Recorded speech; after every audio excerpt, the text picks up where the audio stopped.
You open your laptop at the end of the month, and the numbers stare back like a messy room after a party. Glasses everywhere, pizza boxes in strange places, and someone has put a receipt under a plant. Tonight, we clean. Not the kind of clean that eats your weekend. The kind of clean you can do in 45 minutes with a clear path, a timer, and a voice in your ear saying, left, right, done. First, a promise and a picture. This process is 3 short sprints with tiny breathers between them. Think of it like brushing, flossing, and swishing for your money. Sprint 1 gathers and names the pieces so nothing hides. Sprint 2 matches what platforms say they paid you with what actually arrived, and what you say you spent with what your bank shows you spent. Sprint 3 moves cash into the right buckets, so future you doesn't have to fight a dragon on tax day. If you can count to 10 and open files, you can do this. We start the clock. Minute 0 to 5 is your setup and sweep. You put your phone on Do Not Disturb, you open one folder called Month End, and inside it you make 3 little nests: income, expenses, and taxes and filings. You open your banking app, your payment processors, and any platforms that pay you. AdSense, app stores, marketplaces, client portals, whatever your world uses. You breathe. If this feels like standing at the edge of a pool, that's normal. It's only cold for the first step. We are hunting for every door where money walked in or out, and we are going to make each door say its name out loud. Minutes 5 to 15 belong to income. This is where creators and freelancers often get cute and then get lost. We will not get cute. We collect the official payout statements for the month from every platform, export them as PDFs or CSVs, and drop them in the income nest. If a platform offers a monthly summary with a statement number, we take that one. It's the cleanest receipt the future will understand. If your revenue includes direct client invoices, you download the paid invoices as PDFs too, not just screenshots of bank transfers. Bank transfers show cash movement. Invoices show the story. We want both because audits and financing and even your own brain a month from now love stories with proof. Now we reconcile the story with the cash. You open your bank statement for the month and scan for the deposits that match those platform statements and client payments. You're not trying to memorize a novel. You're matching book covers. A platform said it would pay $3,200 on the 22nd. You find that deposit. If it's a little lower, do not panic. This is where the plot twist lives. Sometimes the difference is a platform fee. Sometimes it's a digital services tax that a country skims when your users live there. Sometimes it's tax withholding because you didn't file the right form, like a W-8BEN for non-US creators receiving US source income. You take 30 seconds to read the statement lines. If there's a line called withholding, or DST, or service fee, you circle it in your mind and make a tiny note in a plain text file called month-end notes. Think of that file as the director's commentary. You will not remember this detail in 6 months. The note will. Minutes 15 to 25 are the mirror image for expenses. You open your card statement and your bank statement, and you scroll down the outflows. Anything that was a business cost gets a matching document in the expenses nest. If your editor invoiced you, you drop their invoice. If you paid for software, you fetch the subscription receipt from your email or the vendor portal. If you bought gear, you save the invoice that shows what it was and how you paid. You give each file a friendly name that future you can understand without caffeine. 2025-1012, Adobe, Creative Cloud, $59.99.pdf is a lot kinder than receipt.pdf. If you collect VAT or GST, you care about the vendor's VAT GST number being on that document, because that's what lets you claim the credit later. If you don't collect VAT or GST, you still care because complete receipts are the difference between clean deductions and expensive shrugs. Now we do the tiny math that makes everything sing. For each expense, you check that the amount on the receipt equals the amount on your statement. If it doesn't, you read the receipt once. Currency conversions and partial refunds love to cause drama. You add a line to your month-end notes if anything looks odd. If you paid a contractor abroad, you check whether the platform or bank took a cross-border fee, and you note it. Fees are expenses too. The only bad fee is the one you forget to deduct. Minutes 25 to 30 are your tiny trial balance without the scary words. You write 3 numbers in your month-end notes: total income from statements, total expenses from receipts, and the difference between starting bank balance on the first and ending bank balance on the last day. The first number minus the second should roughly equal the change in cash after you adjust for any money you move to your savings or tax buckets. If it doesn't, you scan for the usual suspects. Outstanding client invoice paid on the first of next month, a payout that landed on the last day with a holiday delay, or a vendor you paid whose receipt you haven't saved yet. 2 or 3 minutes of looking fixes 80% of mysteries. If a mystery is stubborn, you write one clear sentence in your notes. Unreconciled difference approximately 120. Likely currency fee on payout. Will confirm next month. And you move on. Perfection is for auditors with coffee.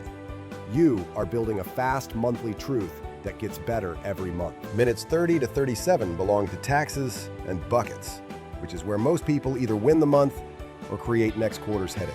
You open the special savings account you named Do Not Spend Taxes. You also open the one called VAT/GST if your country makes you collect it. You move the sales tax you collected this month into the VAT/GST account immediately. Treat it like lava. You never spend lava. Then you sweep your simple percentage from profit into the tax account. If you don't know your percentage yet, pick a safe starter, something like 1/3 of profit, and promise yourself you'll adjust after the next filing. If a platform has already withheld tax on part of your income, you do not reduce your sweep today. You just add a line in your notes. Withholding of X recorded. Will claim credit at year-end. Over-reserving is a cushion. Under-reserving is heartburn. If you're a non-US creator and you receive US source revenue from American viewers, you check that your W8BEN or W8BENE is current in the platform portal. If it expired, your withholding can jump without warning. If you work in a country with a simple goods and services tax, like 9%, you make sure your invoices show it correctly, because mismatched rates create admin gremlins.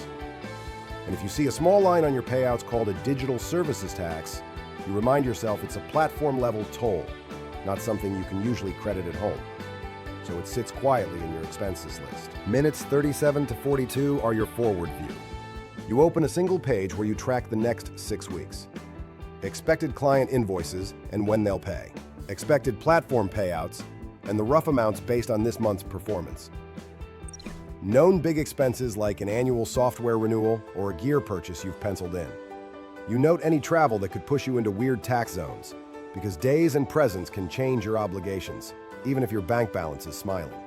You set a tiny reminder for quarterly estimates if your country requires them, 2 weeks before and on the day. And you write down the running total in your tax account so you can see you're covered. You don't need a forecast that impresses Wall Street. You need a page that keeps your brain calm. That page is now alive. The last 3 minutes are your archive and lock. You take the month-end folder and you drag a copy into your cloud drive or your document vault. You name it with the month and year. You paste your month-end notes at the top as a little README file so the folder explains itself later. You close the browser tabs, you take one look at your tax bucket, and you smile at a number that used to be wishful thinking. You have closed the month. We did not chase perfection. We chased clarity and consistency, and we got both. Let's add a few human upgrades, the kind you only learn by bumping into furniture. First, receipts are not for the tax office. They are for you. The tax office is the scary reason, but the useful reason is that your own memory is a goldfish with better hair. If you don't save the story today, you will re-research it later, and later is always the worst possible week. Make a habit of downloading the invoice at the moment of purchase and dropping it into an inbox receipts folder. When month end comes, that folder is a little treasure chest waiting to be sorted. Reconcile your income to the platform's monthly statement, not just the daily dashboard. Dashboards change. Statements are what accounting teams and auditors recognize. When a platform adjusts for refunds or clawbacks, it's the statement that tells the truth you can print. If you take money in multiple currencies, accept that you are hosting a small zoo. Exchange rates will nibble and sometimes bite. The monthly close is not about mastering FX. It's about noting where you earned and where you kept the money. If you convert to your home currency, capture the conversion slip. If you leave the funds in a foreign balance, write a line in your notes so next month you aren't surprised that your home currency balance didn't change as much as your revenue did. Beware the quiet fees. Cross-border transfers, marketplace service charges, and currency conversions like to hide in plain sight. Treat them like little raccoons. They are cute until they get into your bins. When you spot one, name it and move on. The naming keeps them small. A word on travel and presents, because it sneaks into money life. People believe that staying under a magic day count makes them tax ghosts. It doesn't. Countries look at where your real life is, where your home is, where your family sleeps, where your business is actually managed. If you spent the month working in a different country, the money may count differently. That doesn't change your monthly close, it changes your notes. Write down where you worked from and any tax forms you might need because of it. Now, let's stitch this into a voice you can hear next month when you're tired. You sit down, start the clock, and say out loud, gather, match, move. Gather the statements and receipts. Match the inflows and outflows with a sentence for every weirdness. Move the money into buckets. VAT or GST to its lava pit. Percentage of profit to taxes. The rest to pay yourself and run the machine. Then you whisper, forecast, archive, and write one page about next month and drag the folder to the cloud. You stand up and you're done. If there's a knot you couldn't untie, you write a one-sentence note and you leave it. Your job is to be consistent, not to win an accounting medal. If you want to make this even faster next month, steal 3 micro-habits. When a platform pays you, save the statement that day instead of hunting at month end. When a vendor bills you, save the invoice that moment. When you spend cash at a place that gives a paper receipt, take a photo with your phone and email it to yourself with a subject line like 2025-10-22, taxi to studio, 1760. These are 5-second moves that collapse 15 minutes of searching at the end of the month. Habits beat heroics, always. Your monthly close is not just about taxes and tidiness. It's a quiet dashboard of your creative life. When you see income climb from a client you enjoyed, you can double down. When you see software you never use eating a slice every month, you can cancel. When you see travel costs spike and you can't remember why, you can decide if next month needs to be a home month. The close is you talking to you without noise. Most people never get that conversation because the numbers make them nervous. You just built the room where that talk happens calmly. If you work through a company rather than personally, the same rhythm applies with one extra mirror. The company does the monthly close exactly as you just did, with its own folders and buckets. And then your personal finances do a tiny echo close for the salary or distributions you took. The left hand knows what the right hand did. If you run payroll, ensure the withholdings were paid when they were due. Payroll audits move fast and do not enjoy excuses. If you collect VAT or GST, file on time even if the number is 0, because authorities love returns on time even more than they love money late. And if you're a non-US creator with US viewers, check once a quarter that your W-8 form is still valid in each platform. And when the platform sends you an annual statement showing what they withheld, put it in a folder called tax credits. Your home country will likely give you a credit for that foreign tax. Credits are the unglamorous superheroes of tax life. They do not wear capes, but they do save. We land the plane with a recap you can say to yourself in one breath. End of the month, gather income statements and paid invoices. Gather receipts for expenses. Match the cash to the papers. Write one sentence for every difference that needs a brain later. Sweep VAT or GST into its separate account. Sweep your percent of profit into the tax account. Glance at next month's expected ins and outs. Set any reminders for estimates. Archive the folder and walk away. That's your 45 minutes. That's your clean room. That's the feeling you thought you had to buy with stress, but actually can buy with a timer and a habit. If this made your shoulders drop by a centimeter, give yourself one tiny win before you close the laptop. Create the month-end folder right now and make the 3 nests inside. Even if you put nothing in them yet, you have drawn the map. Next payout, drop the statement. Next purchase, drop the receipt. The path will be waiting when the last day rolls around. And when it does, you'll sit down, start the clock, and hear the story of your month tell itself clearly.